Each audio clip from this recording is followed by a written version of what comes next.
6.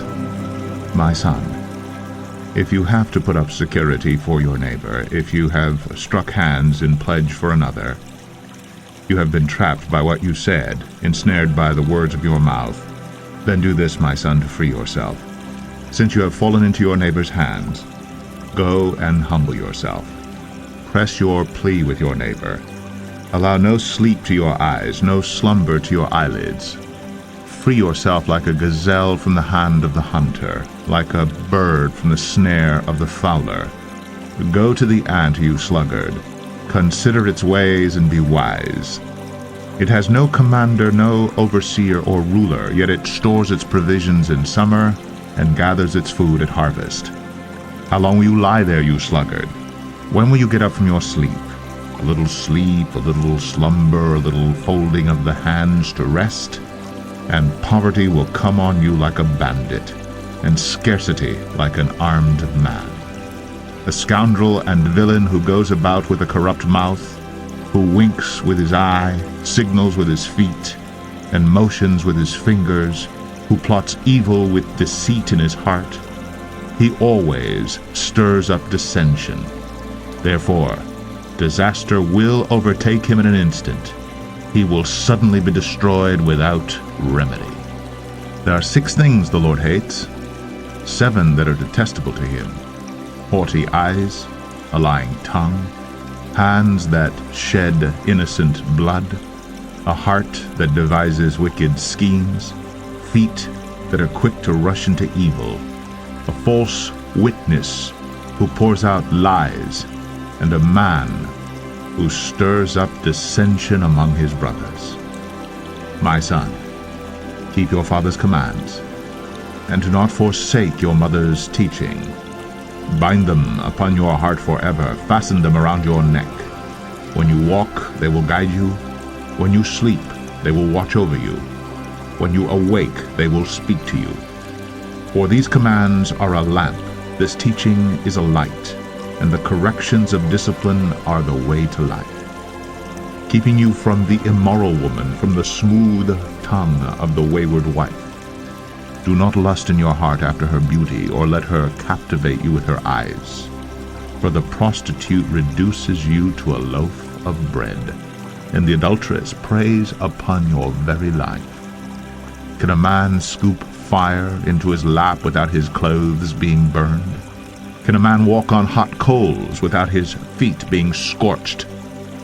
So is he who sleeps with another man's wife. No one who touches her will go unpunished. Men do not despise a thief if he steals to satisfy his hunger when he is starving. Yet if he is caught, he must pay 7-fold, though it costs him all the wealth of his house. But a man who commits adultery lacks judgment. Whoever does so destroys himself. Blows and disgrace are his lot, and his shame will never be wiped away. For jealousy arouses a husband's fury, and he will show no mercy when he takes revenge. He will not accept any compensation. He will refuse the bribe, however great it is. Great.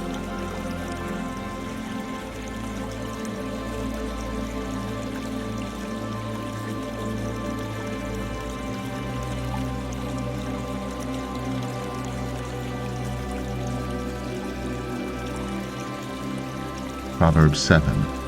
My son, keep my words, and store up my commands within you. Keep my commands, and you will live. Guard my teachings as the apple of your eye. Bind them on your fingers. Write them on the tablet of your heart. Say to wisdom, you are my sister, and call understanding your kinsman. They will keep you from the adulteress, from the wayward wife with her seductive words. At the window of my house I looked through the lattice. I saw among the simple. I noticed among the young men a youth who lacked judgment. He was going down the street near her corner, walking along in the direction of her house, at twilight as the day was fading, as the dark of night set in. Then out came a woman to meet him, dressed like a prostitute and with crafty intent. She is loud and defiant. Her feet never stay at home. Now in the street, now in the squares. At every corner she lurks. She took hold of him and kissed him. And with a brazen face she said, I have fellowship offerings at home. Today I fulfilled my vows. So I came out to meet you. I looked for you, and have found you. I have covered my bed with colored linens from Egypt. I have perfumed my bed with myrrh, aloes, and cinnamon. Come, let's drink deep of love till morning. Let's enjoy ourselves with love. My husband is not at home. He has gone on a long journey. He took his purse filled with money and will not be home till full moon. With persuasive words, she led him astray. She seduced him with her smooth talk.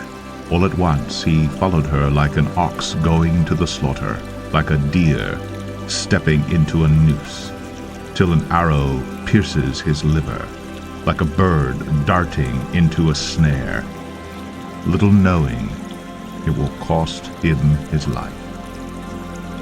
Now then, my sons, listen to me. Pay attention to what I say. Do not let your heart turn to her ways or stray into her paths. Many are the victims she has brought down. Her slain are a mighty throng. Her house is a highway to the grave, leading down to the chambers of death.